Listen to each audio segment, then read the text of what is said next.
Halo Lovers, ketemu lagi nih dengan aku Hasan. Di video kali ini, aku bakal ngasih tahu kepada kamu semua tips yang dibutuhkan oleh pemula sama sepertiku yang mana ingin memulai belajar Unreal Engine. Pengen tahu kan? Atau enggak? Oke, sesuai yang aku bilang di awal, kali ini aku akan memberikan kamu tips sebelum atau saat memakai software Unreal Engine. Tapi sebelum itu, aku ingin bertanya kepada kamu semua. Kenapa sih kamu memilih Unreal Engine? Grafis bagus? Karena ini software untuk membuat game? Kebutuhan film? Atau karena banyak orang yang memakai Unreal Engine sebagai pilihan pertama? Yang manapun itu, selamat!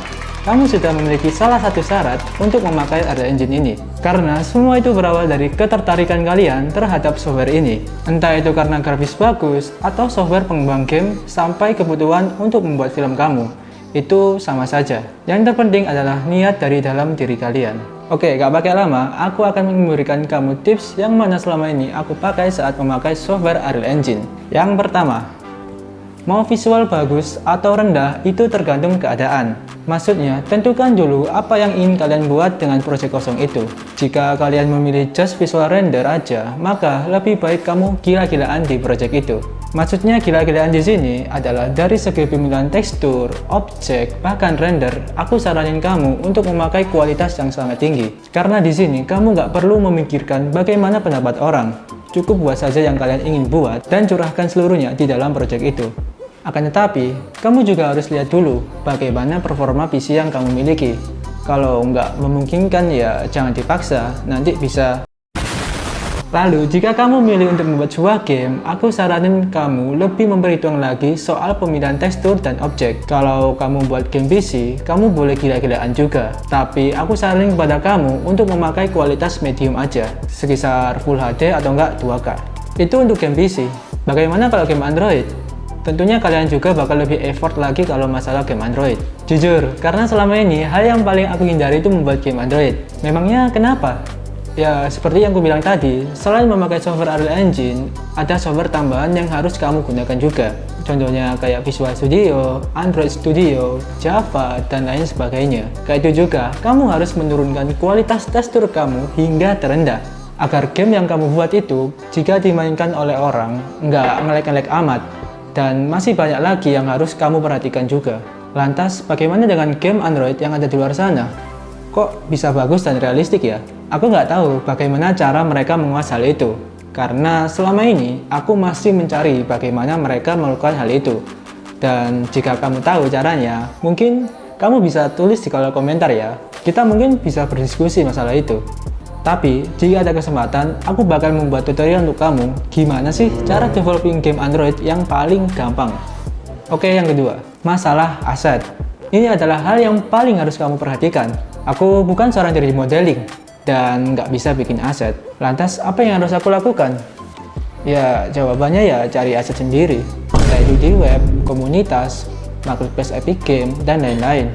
Hal ini kadang membuat progresku jadi terhenti. Buntu karena nggak punya aset yang aku inginkan, itu jadi salah satu kendala terbesarku. Alhasil, aku stuck dan nggak tahu lagi mau gimana cara melanjutinnya. Lalu, apa yang harus dilakukan? Tentunya banyak orang yang akan bilang, belajar dong 3D modeling. Ya, itu yang selalu kudengar dari teman-temanku. Jalan satu-satunya adalah belajar. Apa aku juga belajar? Selama ini aku selalu minta tolong kepada teman-temanku soal pembuatan aset, tapi jangan kamu contoh ya. Kalau bisa belajar sendiri, karena jika kamu bekerja seorang diri, maka keterbatasan itu akan menghambat kamu nanti. Jadi 3D modeling adalah mungkin salah satu hal yang harus dipelajari. Selagi kamu belajar, kamu dapat memanfaatkan aset free dari web atau komunitas yang kamu masuki. Dan di marketplace Epic Game juga banyak aset free yang dapat kalian pakai. Juga, aku selama ini dibantu oleh yang namanya Quixel Megascan. Terdapat banyak aset gratis dengan kualitas bagus di Quixel Megascan ini. Bahkan, aset gratis yang bisa kalian pakai ini bisa sampai 15.000 aset dari tekstur maupun objek 3D. Oke, yang ketiga, perbanyak belajar. Sampai saat ini, aku masih belajar mengembangkan diriku untuk bisa menjadi seorang pro Unreal Engine. Saat mendapati kendala, aku selalu mencari di mana letak kesalahan itu. Entah itu dalam membuat game, atau bahkan render visual doang. Bahkan render visual juga. Ya, tentu, Kalau game, pasti kamu tahu apa kendalanya kan? Kayak memperbaiki jika terjadi error, belajar logika atau coding. Belum lagi, jika sampai kalian menemukan masalah yang sama sekali belum diselesaikan oleh orang-orang di komunitas Unreal Engine. Itu sih mimpi buruk. Jadi semoga hal itu gak terjadi lagi kepadaku atau kamu yang baru memakai Unreal Engine. Bicara soal visual, kenapa sampai ada trial dan error juga? Karena Unreal Engine ini termasuk software yang kompleks. Contohnya, kalian bisa mengotak-atik kamera, kayak exposure, focal length, fokus, bahkan lensa yang kalian pakai. Juga kalian dapat melakukan color grading langsung dari dalam software Unreal Engine. Bahkan, editing pun juga bisa. Sangat luar biasa bukan? Terlebih lagi soal pencahayaan. Di Unreal Engine ini terdapat yang namanya lumen. Lumen dapat memberikan cahaya yang dinamis. Ini biasanya untuk rendering real time. Cocok dipakai untuk kebutuhan membuat film. Terdapat banyak lagi fitur di dalam Unreal Engine. Salah satu contohnya, saat kamu mengaktifkan ray tracing di projectmu, kamu dapat menggunakan fitur rendering yang bernama Path Tracer. Saat kalian menggunakan Path Tracer ini, kalian dapat menghasilkan render foto realistik. Jadi, kebanyakan orang memakai ini untuk render mereka. Balik lagi, sesuai kebutuhan ya. Oke, yang keempat, menata file asetmu. Sebenarnya aku juga terlalu sering melakukannya, tapi entah kenapa saat aku nggak melakukan hal itu selalu membuatku kesal sendiri. Kenapa? Ya karena pertama filemu akan berantakan dan nggak tahu di mana aset yang dibutuhkan, terus mencari hingga menyelam ke dalam folder-folder lama. Hal yang paling nggak aku suka itu. Dan aku ingin kamu nggak melakukan hal yang sama seperti itu.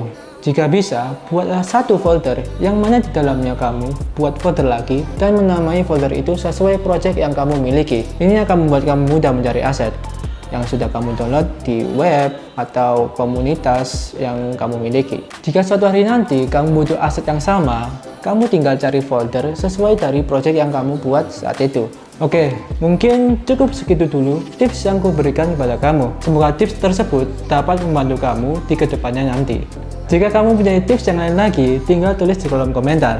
Ilmu dari perjalanan kalian memakai software ini akan bermanfaat bagi mereka yang ingin mulai memakai Unreal Engine. Semoga video ini bermanfaat bagi kamu. Jangan lupa simak terus topik-topik seru yang bakal dibahas di channel YouTube Skill Up Academy. Aku Hasan, bye.